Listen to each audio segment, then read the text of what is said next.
சேலத்தில் பண இரட்டிப்பு மோசடி வழக்கில் சிக்கி கோவை சிறையில் உள்ள விஜயபானுவை வேலூர் மோசடி வழக்கிலும் கைது செய்ய நீதிமன்றம் பிடியாணை பிறப்பித்துள்ளது.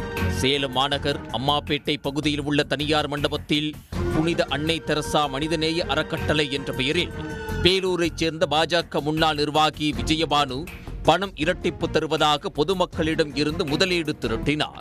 1 லட்சம் ரூபாய் கொடுத்தால் 6 மாதத்தில் 2 லட்சம் ரூபாய் வழங்கப்படும் என்பன உள்ளிட்ட கவர்ச்சிகரமான திட்டங்கள் மூலம் பல 100 கோடி ரூபாயை முதலீடாக பெற்றார் என்பது புகார். இந்நிலையில் எவ்வித அங்கீகாரமும் இல்லாமல் மோசடியாக பணம் திரட்டி வருவதை அறிந்த சேலம் பொருளாதார குற்றப்பிரிவு போலீசார் கடந்த மாதம் திடீரென திருமண மண்டபத்திற்குள் நுழைந்து ஆய்வு மேற்கொண்டனர். அப்போது எவ்வித ரசீதும் தராமல் அங்கு கட்டுக்கட்டாக பொதுமக்களிடம் இருந்து பணத்தை வசூலித்து வந்தது தெரிய வந்தது.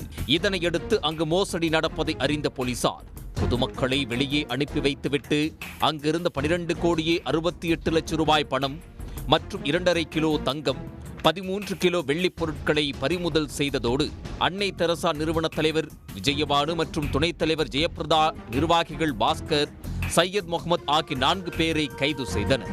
இதனையடுத்து 4 பேரையும் கோவை பொருளாதார சிறப்பு நீதிமன்றத்தில் ஆஜர்படுத்தி கோவை சிறையில் அடைத்தனர்.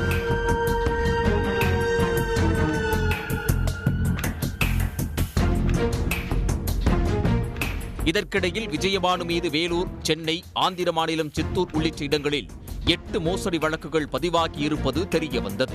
அங்கெல்லாம் பணம் இரட்டிப்பு மற்றும் நூதன மோசடி மூலம் கோடிக்கணக்கில் பணத்தை ஏமாற்றியிருப்பதும் விசாரணையில் தெரிய வந்தது. இது தொடர்பான வழக்குகள் அந்தந்த நீதிமன்றங்களில் நிலுவையில் உள்ளது. அந்த வழக்குகளில் கைதாகாமல் கடந்த 3 ஆண்டுகளுக்கு மேலாக விஜயபானு தலைமறைவாகி சேலத்தில் பண மோசடியில் ஈடுபட்டு வந்தபோதுதான் அவரும் அவரது கூட்டாளிகளும் சிக்கினர். இந்த நிலையில் வேலூர் மோசடி வழக்கில் தலைமறைவான விஜயபானுவை கைது செய்து நீதிமன்றத்தில் ஆஜர்படுத்த நீதிமன்றம் உத்தரவிட்டது. ஆனால் அவர் சேலத்தில் பண மோசடி வழக்கில் கைதாகி கோவை சிறையில் அடைக்கப்பட்டிருப்பதை வேலூர் மாவட்ட குற்றப்பிரிவு போலீசார் வேலூர் JM2 நீதிமன்றத்தில் தெரிவித்தனர். இதனையடுத்து கோவை பெண்கள் சிறையில் உள்ள விஜயபானுவை கைது செய்து வரும் 19ஆம் தேதி வேலூர் நீதிமன்றத்தில் ஆஜர்படுத்தும்படி குற்றவியல் நடுவர் உத்தரவிட்டுள்ளார்.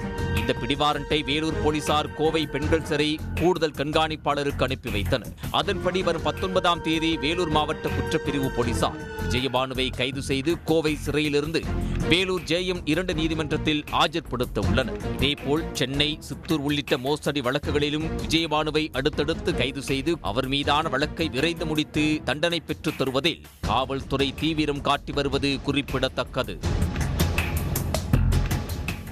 உடனுக்குடன் செய்திகளை தெரிந்து கொள்ள சன் நியூஸ் பெல் ஐகானை கிளிக் பண்ணுங்க.